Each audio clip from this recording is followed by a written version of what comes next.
Etong street na to guys ay yung place kung saan si Pangulong Duterte kumakain ng durian. Ayan. Kung saan makakabili ng mga durian dito sa Davao. Yes. There you are guys. Diba? Ang sarap. As in, mabango siya. Oh. Mabango siya. Hindi siya gaya na sa ano. Amazing.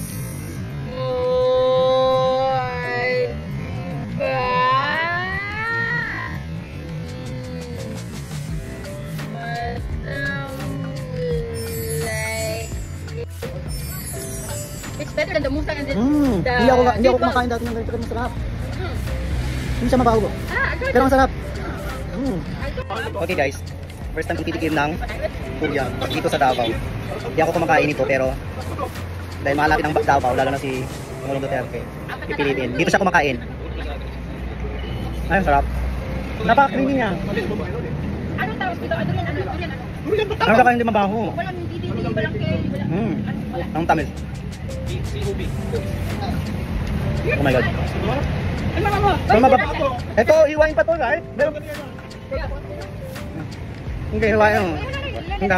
Padamay pa. Ay, huwag na tayong kaglas. Ito na lang. Ay, nahiwa na? Masarap namin ito. Dito lang. Oh, masarap. Ang pangalan nitong durian na to? Coke. Coke? Yeah, COB. Wow, taga-Coke ba? Ayan. Yeah, right enjoying right now. This is very nice. Better than musang, better than Hindi mabaho. B12. This is very nice and not smelly. It's creamy and very delicious. Masarap. Ito pa. Oh, Ito pa. ito. Ay, wait lang. Ano? Wait lang. Oh, ito. Oh. Wala na. Di ba ito pa? Ang sarap. Oh my god, ang sarap niya, promise, swear. Pero mahal. 600.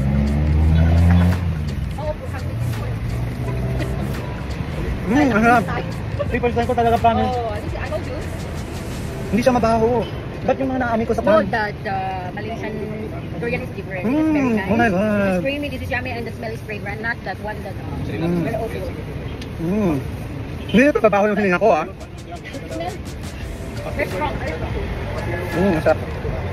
I will... Alam, nakadami na ako eh. Sabi ko sa'yo. Sabi ko ayoko na eh.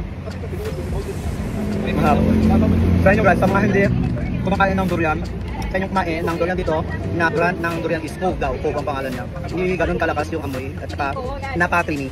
Napakasarap. Yeah, actually ang sarap. Hindi ako kumakain ito. Naubos ko na. Sarap. Okay.